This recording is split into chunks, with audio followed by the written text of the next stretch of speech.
Imagine living in a world where your beliefs could get you killed, a world where suspicion and fear lurked in every shadow, and a careless word could mean disaster for you and your family. Then, almost overnight, everything changes. A single document is issued, its words rippling through the empire, promising a new dawn for those who had lived in fear. In 313 CE, the Edict of Milan did just that. It marked the end of centuries of brutal religious persecution in the Roman Empire, offering hope where there had only been oppression. This wasn't just about saving a persecuted minority. It set off a chain reaction that would ultimately reshape the very foundations of Western civilization, influencing law, culture, and the way people thought about faith. For Rome, religion was more than belief. It was a public duty. Refusing to honor the gods wasn't just frowned upon. It was considered an act of treason against the state itself. The Edict of Milan boldly challenged this ancient tradition, proposing for the first time that belief could not be compelled by the state and that conscience was a private matter. This radical idea would echo through the centuries, shaping debates about freedom, conscience, and faith, even into our own time. But to truly understand its impact, we need to look back at the world that produced it, a fractured empire, anxious and searching desperately for stability and unity. Christians, with their exclusive faith and refusal to participate in state rituals, became easy scapegoats in times of crisis, blamed for disasters and unrest. Their story, and the edict that changed their fate, reveals how societies respond to difference and dissent, especially in fearful and uncertain times. Why did Rome pivot so dramatically from persecution to tolerance?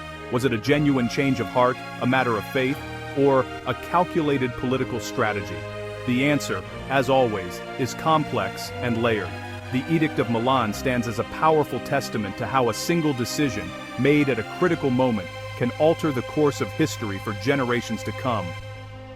With one stroke of the pen, the world changed forever, and the echoes of that moment still shape our lives today. In ancient Rome, religion and state were not just connected, they were woven tightly together, forming the very fabric of Roman society and government. The empire's prosperity and stability were believed to depend on honoring the gods through regular, highly visible public rituals and sacrifices. Christians, however, refused to participate in these state rituals, insisting that their God was the only true deity and rejecting all others. To Roman leaders, this wasn't just religious stubbornness, it was interpreted as a dangerous act of political rebellion and defiance. Refusing to offer incense to the emperor was like refusing to salute the flag or honor the nation's leader today, a public rejection of Roman unity. Christians were accused of atheism, cannibalism, and even blamed for disasters that struck the city, fueling suspicion and fear. Their exclusivity, secrecy, and rapid growth made them appear as a threat to the unity and stability of Roman society. While Rome tolerated many religions and cults, it demanded that all citizens show loyalty to the state gods and participate in public rituals. Jews had an ancient exemption from these practices, but Christianity was new, rapidly spreading and actively seeking converts from all walks of life. To Roman authorities, this looked less like a religious movement and more like a dangerous rebellion brewing within the empire. The conflict between civic duty and Christian faith was a ticking time bomb, threatening to explode at any moment. The state saw Christian refusal as outright sedition, not merely a difference in religious belief or simple heresy.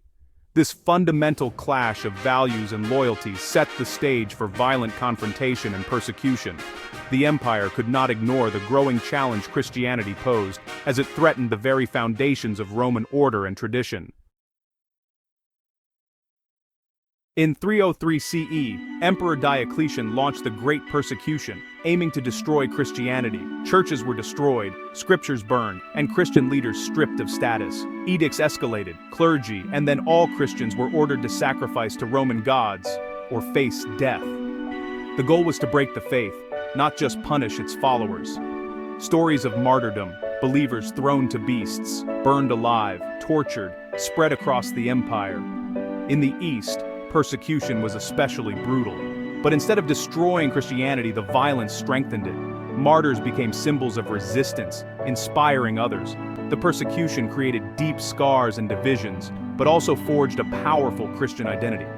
By 305, our bordstas, fra bari 3, were dan paim, for danse de bas de gatsin, Aside dying by latter instance, Christianity survived, battered but unbroken. The empire's attempt to crush the faith only made it stronger. The stage was set for a dramatic reversal. The persecuted would soon become protected.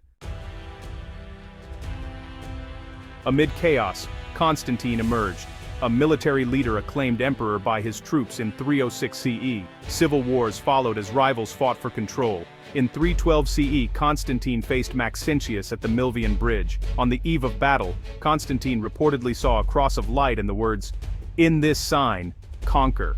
He ordered his soldiers to paint the Christian symbol, Chi Rho, on their shields. Against the odds, Constantine won a decisive victory and became master of the West. He credited the Christian God for his triumph.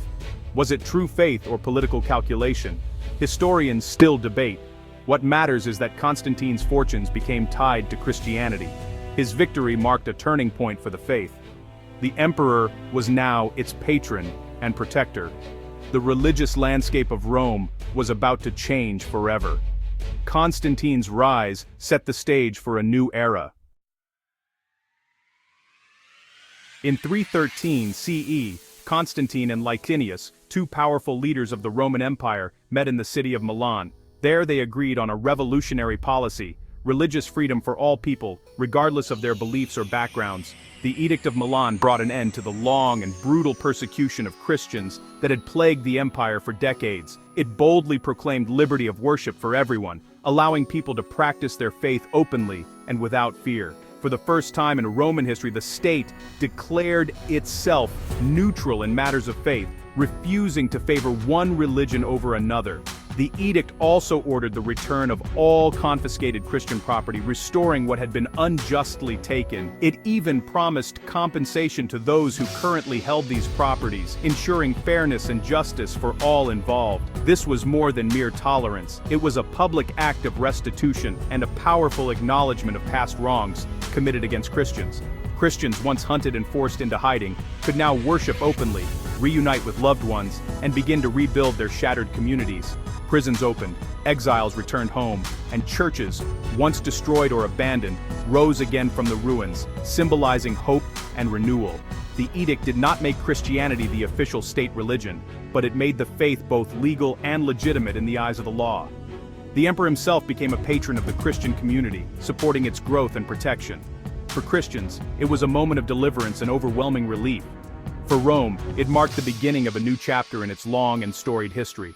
The old order was slowly giving way to something unprecedented, a society where faith could flourish in the open. The Edict of Milan was a true turning point, reshaping both the church and the empire forever. A new dawn had arrived, bringing hope, freedom, and the promise of a transformed world. Before 313 CE, Christian families lived in fear, worshipping in secret hiding scriptures, dreading every knock at the door. After the edict, their world transformed. Public worship rebuilt churches and respected bishops. The fear was gone, replaced by legitimacy and security.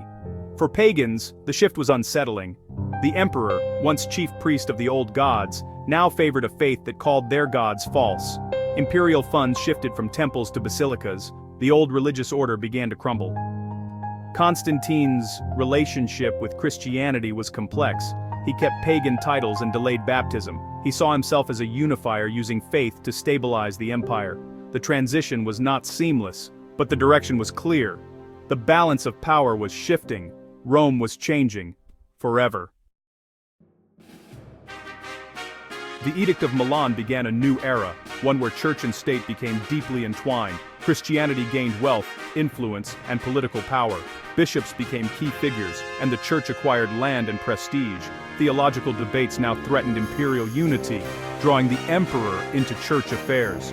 In 325 CE, Constantine convened the Council of Nicaea to resolve doctrinal disputes. The emperor presided, setting a precedent for state involvement in defining faith.